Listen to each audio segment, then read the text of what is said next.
Kalau semuanya ini harus diluruskan agar demokrasi bisa berjalan dengan baik, maka benteng terakhirnya adalah Mahkamah Konstitusi.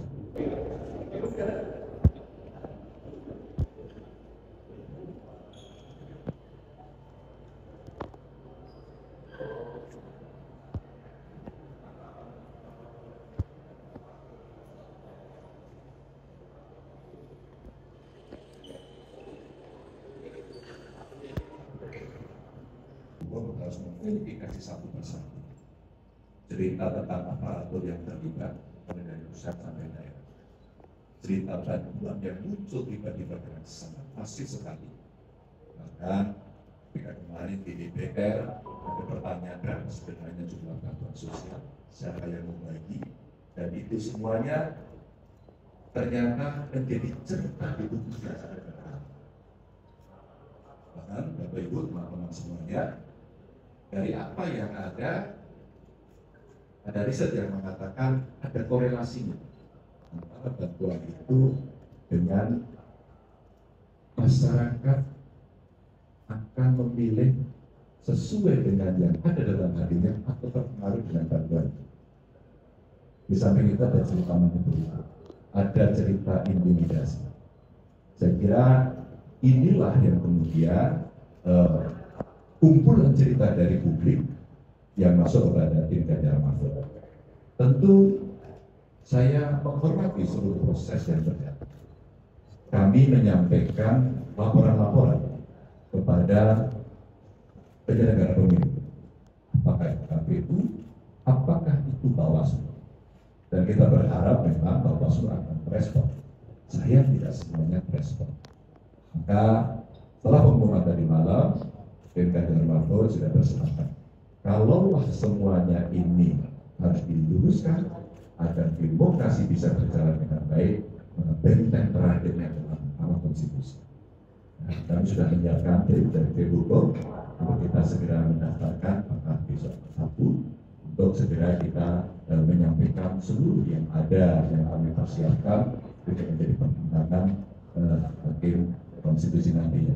Dan saya kira ini momentum yang sangat bagus kepada majelis hakim yang nanti ada di MK untuk menunjukkan kredibilitas.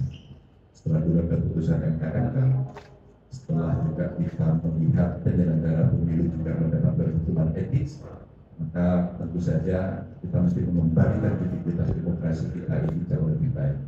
Dan untuk itu tim akan segera mendaftarkan itu dan mudah-mudahan akan membuka tabir, dan tentu saja harapan kita MK lah nanti yang akan mengadili ini dengan baik dan bisa mengembalikan marwah demokrasi kita agar sesuai dengan harapan dan aturan.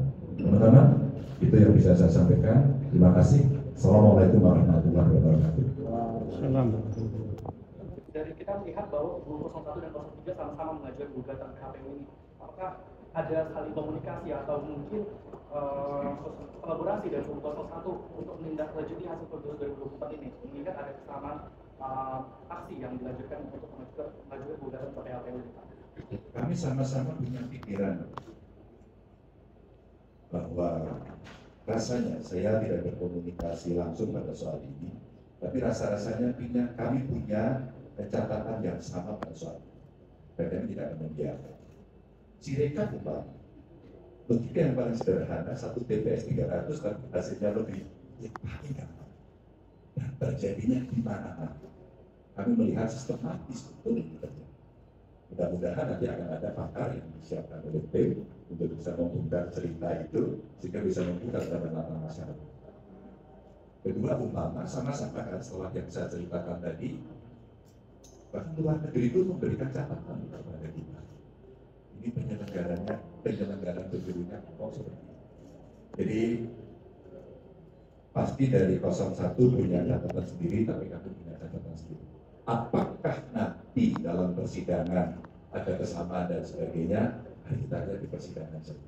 Sehingga ini menjadi fair dan tidak ada agenda-agenda lain, kolaborasi-kolaborasi yang terkait dengan agenda tertentu. Kami hanya ingin mendudukkan saja proses ini dengan apapun keputusannya, Pak Prabowo. Siapa lagi? Oke, yang